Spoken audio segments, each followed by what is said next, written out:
Bonjour, chers et frères togolais.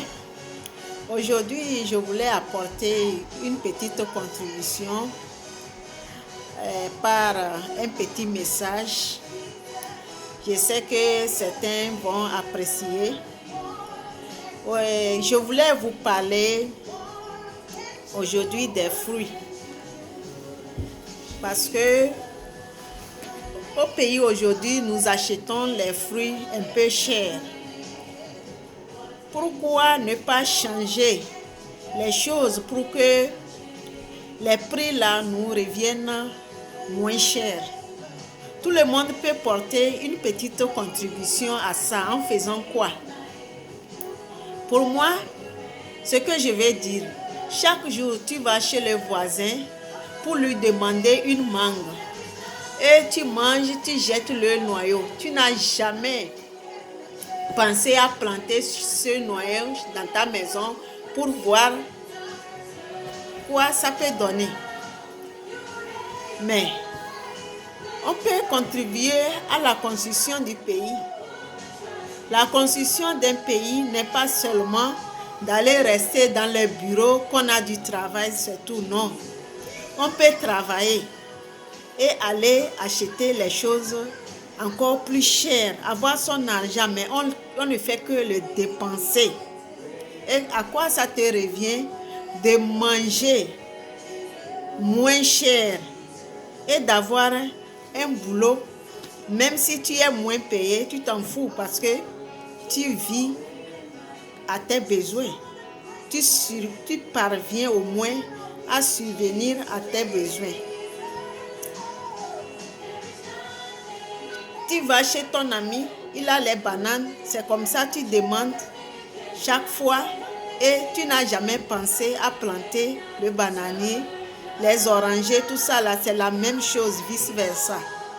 Toujours on demande, on ne plante pas. Alors que les gens qui plantent les fruits chez eux, en amenant les choses là au marché pour vendre, ils évaluent le prix qu'ils vont vendre aussi pour subvenir à leurs besoins. Ils doivent élever les prix pour au moins aussi avoir l'argent pour compléter, acheter leurs céréales, les mil, le maïs et tout ça là. Vous voyez? C'est comme ça. Si nous-mêmes, on plantait les arbres chez nous, les arbres et les fruits, qui donnent les fruits, les arbres qui donnent les fruits. Chez nous, dans les maisons, sur nos terrains, partout, on plante seulement les cocotiers partout. Ça peut changer quelque chose, ça peut rabaisser le prix de certaines choses sur le marché. Vous voyez, moi, c'est ce que moi je pense. Et cela peut se faire. Mais comment? Si tout le monde aujourd'hui se levait et commençait par planter les arbres qui portent les fruits, c'est pas planter devant ta maison les fleurs, les géants fleurs ou bien comment gigantesques qui ne donnent rien. Et tu apprécies chez l'autre qui a les cocotiers allongés tout au long de sa clôture. Joli à voir. Vous voyez? On peut changer. Je me rappelle quand j'étais petite, il y avait 2 manguiers dans la maison. Quand ça porte les fruits, quand ça commence par mûrir, les gens viennent demander. Les voisins, les amis de loin, ils viennent demander, mais personne n'a jamais planté. Parce que s'ils plantaient, ils ne devaient pas revenir chaque année demander. Mais une fois, je me suis demandé comment les gens mangent, mais ils n'arrivent pas. Les cannes à sucre, tout ça, là, les gens venaient demander chez nous. Parce que mon papa aussi, nous tous, on aimait planter des petits trucs à côté de la maison. Il y avait les terrains vides, ma maman aimait planter même les petits trucs. Vous savez, c'est la santé aussi.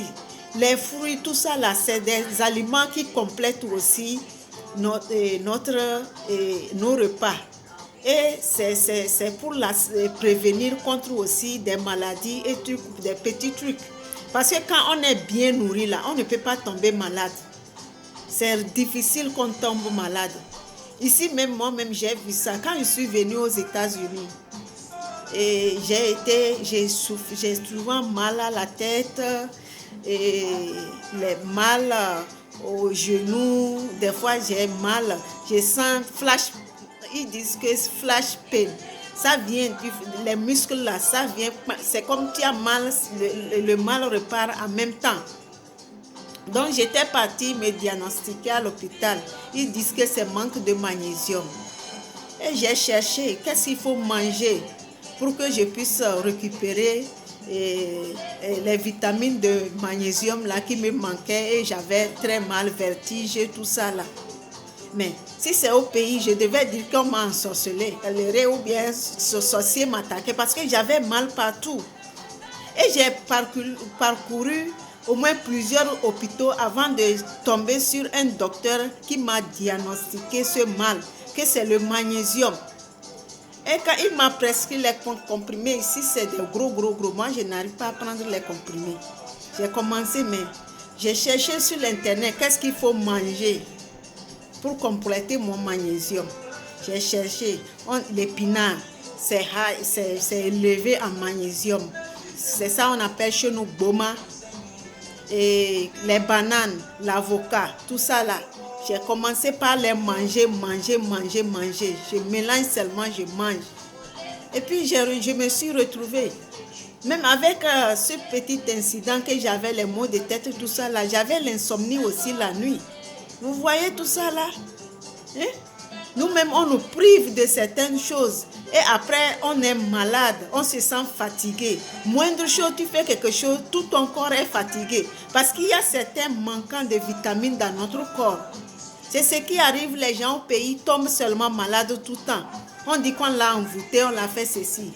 Alors que nous-mêmes, on mange mal.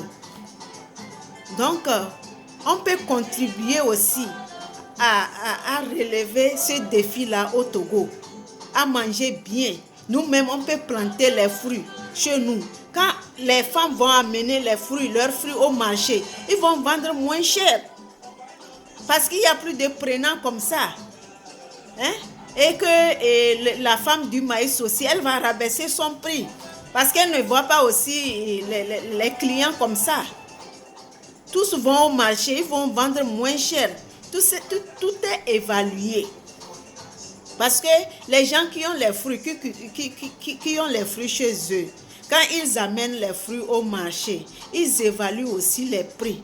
Ils voient comment ils peuvent vendre. Et aussi, lui aussi peut acheter le maïs pour répartir. Mais si c'est l'échange, tout le monde a quelque chose, ça peut changer aussi notre pays.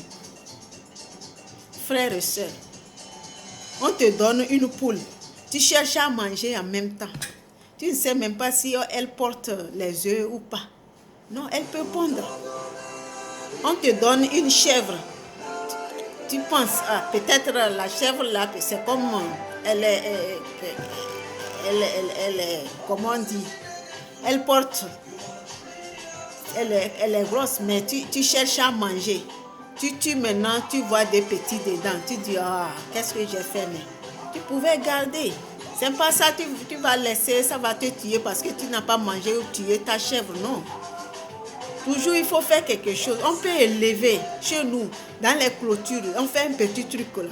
Et tout au long, les gens disent que je n'aime pas salir ma maison et autres. Mais on se prive aussi des choses. Hein? L'autosuffisance alimentaire, c'est quoi? C'est quoi? C'est nous-mêmes qui devons faire ça. C'est nous-mêmes qui devons apporter quelque chose. J'avais 15 ans quand j'ai commencé par élever. J'avais beaucoup de poules, de coqs chez moi. C'était pour moi. C'est une dame seulement qui a laissé que 4, qui m'a laissé 4 parce qu'on a partagé. Sa poule est venue pondre à la maison. Elle m'a donné 4. Elle a pris 4. Et après, c'est devenu une grande poulailler chez nous. C'est comme ça. Il faut essayer quelque chose. Tu ne sais pas comment tu es né. Tu es béni. La bénédiction là, C'était au temps d'Abraham, nos grands-pères, comment ils étaient bénis en élevage. Il y a des gens aussi qui ont ça, mais ils ne savent pas. Ils n'ont jamais acheté coq ou bien poulet ou bien chèvre pour élever, voir si Dieu les a bénis ou quoi, ou pas. Vous voyez, si vous êtes qu'une perte pour la nation. Il faut essayer quelque chose dans la vie. Dans les villages maintenant, tout le monde a quitté. Il n'y a plus d'éleveurs. Avant, quand tu vas au village, il y a les moutons partout, les chèvres partout, tu passes. Il n'y avait que l'élevage dans les maisons. Maintenant, les jeunes ont quitté les villages, il n'y a plus rien. Même nous-mêmes, on se tue. On est en train de se tuer. On crie, la faim, la faim. On crie à qui la faim? Qui va faire et que l'autre va manger? Nous tous, on est appelés à faire quelque chose, à construire le pays. Si on veut être autonome, on est appelé à construire. C'est comme ça. Donc, avant, c'était le 1er juin. Notre président, paix à son âme, le feu Eyadema. Le 1er juin, tout le monde plantait. Nous tous, on a planté à Kara. On vous amène loin, quelque part, les élèves planter les arbres. Aujourd'hui, là, les gens ont tout coupé. Et ils ne plantent plus.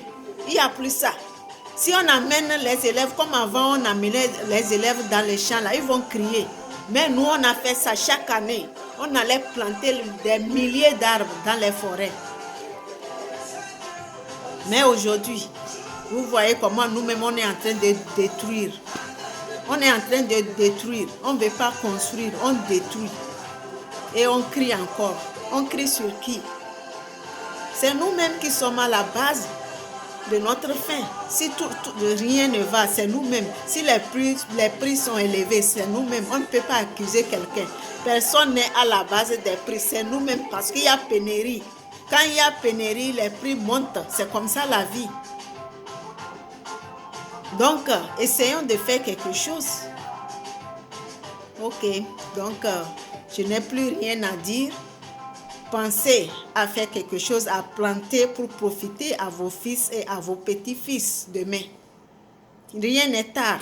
Si tu as 50 ans, dans 15 ans, on peut manger l'arbre, le fruit de ton arbre. Donc, est-ce que ça atteint 15 ans avant que l'arbre ne puisse se reproduire? Je ne sais pas. Mais quel qu'en soit l'arbre que tu vas planter, toi-même tu vas manger le fruit, tes fils aussi vont manger, tes petits-fils aussi peuvent en profiter. Donc, rien n'est tard, mes frères et mes sœurs togolais. Essayons encore quelque chose et on va voir par devant qu'est-ce que cela peut changer, qu'est-ce que cela peut donner à notre nation très chère, notre aimé, le pays Togo, qu'on aime tous.